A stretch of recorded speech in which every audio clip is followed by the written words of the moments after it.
Hey nerd! Welcome to an episode of Little Lore, a project by Where the Streetlights End, which is me. I've come to you to tell you a little bit about whatever monster I think is cool this week, whether that monster be from film, from folklore, or a monster, as I like to say, in human form, by which I mean a monstrous person from history, most likely. Sometimes, just good folk tales that I think will keep you entertained, loosely monster or horror related. Anyway, as you may know, I take nerd requests. You're the nerd, and this is one of your requests. I'm here, at the request of a nerd, to tell you the tale of the most infamous cryptid/entity from the US state of Michigan. Today, we will discuss the mighty and terrifying Dogman. Dogman's name honestly describes him pretty well. He has been described by countless people, he really gets around, as a sort of half-man, half-dog creature, a large black dog who stands on his hind legs with the torso of a human man, making him about 7 feet tall. He lingers, he lurks, and he strikes fear in the hearts of those who come across him. His eyes glow and shine in the darkness, often the first thing that you see of him, before you can make out the monstrous shape of his body. His eyes have been described as being either blue or amber. If the eyes peering at you menacingly from the darkness are not the first sign of him in your experience, you may instead first hear his howl.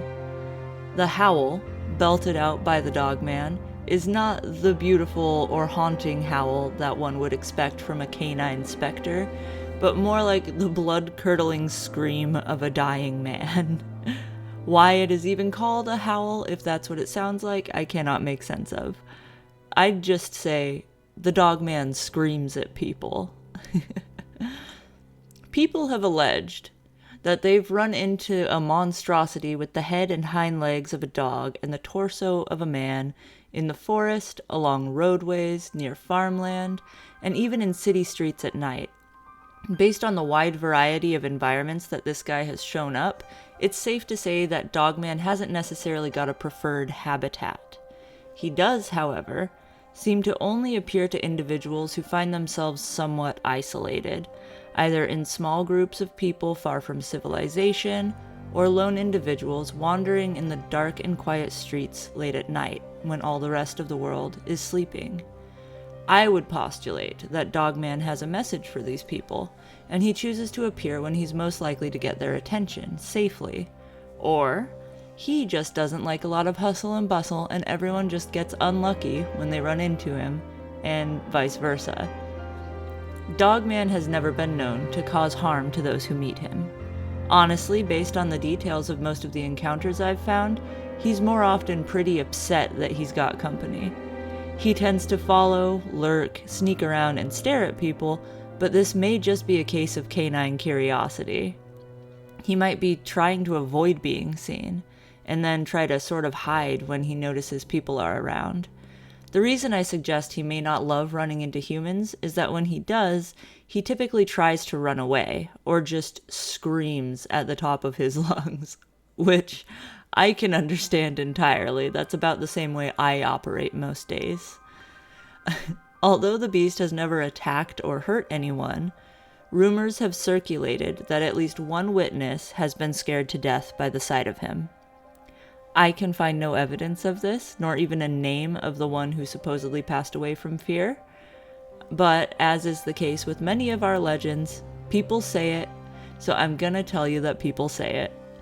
Dogman has also been credited with the destruction of more than one vehicle. There are multiple reports of people hitting a large dog-like creature while driving along in the night, only to find that their vehicles are damaged, but there's nothing around that appears to have been hit.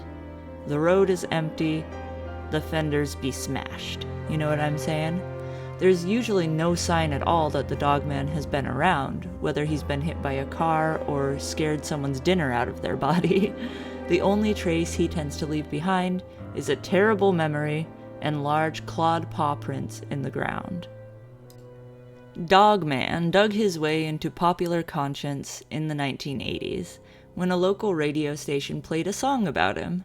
DJ Steve Cook had known about the urban legend of the Dogman for a while, and he decided to write himself a ditty about the frightening half-man, half-canine dude who was known to wander the lands of Michigan State.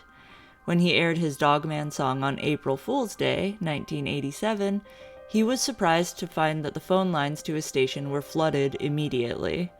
Tons and tons of people were calling in because they recognized the story and they wanted to share their experiences with the Dogman. According to the massive number of excited calls that came in, Dogman had been sighted not just in Michigan, and not just a handful of times, but all over the Great Lakes region, and by innumerable individuals. That dog boy, like I said, sure gets around. Although he has been seen all around the area, the bulk of Dogman sightings has taken place in the northwest corner of the Lower Peninsula. The earliest known sighting of Dogman was in 1887, 100 years before the debut of Steve Cook's Dogman song. This sighting was reported by men who were out in the woods at a logging camp in northern Michigan.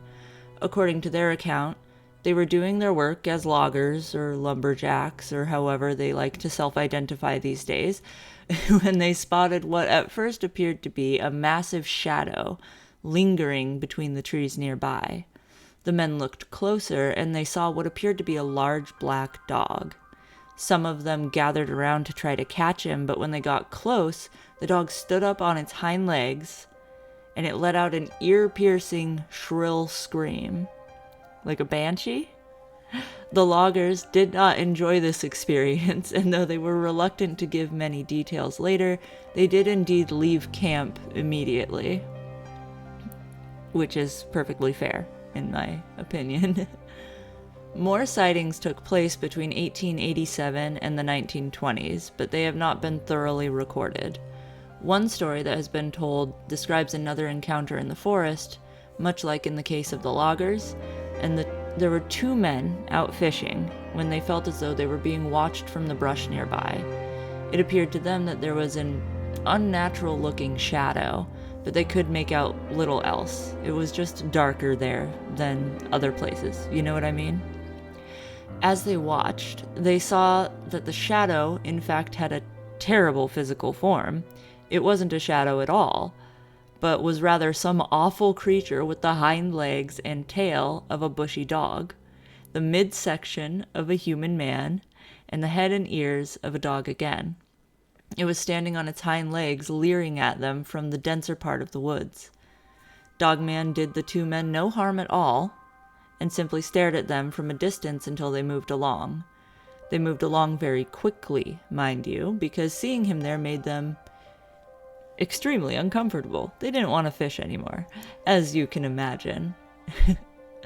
Countless similar sightings of Dogman have been reported in more recent years, with a major increase in frequency in the 1950s and 60s, which is interesting to me. The most common version of the legend of Dogman states that he appears every 10 years, existing only on a decade cycle, which restarts on years ending in the number 7. So 1987, 1997, 1907, year numbers ending in 7, every 10 of them. So, yeah, he showed up in 2007, 2017, and we'll see him again in a couple of years in 2027.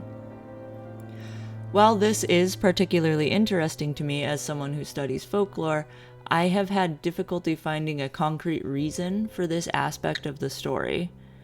The most well-known encounters with this entity have indeed been recorded as having occurred in years ending in 7. There was the 1897, 1937, and 1987. And it is possible that this has just been a coincidence, and someone once said, "Oh, it seems like he appears on years that end in 7, and everyone just kind of accepted that.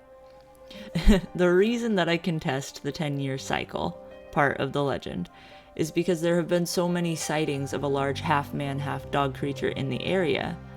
Countless sightings have been reported during years that end in all kinds of numbers, you know? There is another Midwestern canine cryptid, however. The Beast of Bray Road is one of the most popular urban legends, cryptids, entities, hailing from around the same area of the continent. The Beast of Bray Road, however, is most often sighted in Wisconsin. This guy and Dogman share a whole lot of similarities. In many instances, they're actually described in exactly the same way. It is possible that they are one and the same, I think. Conversely, perhaps they get mixed up and confused for one another by people who see them. So maybe Dogman really does only show up during years that end in 7, and encounters with him which take place during other years are actually the Beast of Bray Road. To be fair, everyone and everything throughout all of time, dog-human hybrid creatures, have been recorded all around the world since pretty much the dawn of time. They are so common, in fact, that many really cool books and documentaries have been made regarding the prevalence and meaning of black dogs in folklore. The Michigan Dogman is just one of the most well-known and most commonly cited of many of these canine cryptids. And I love them all. They are the goodest boys.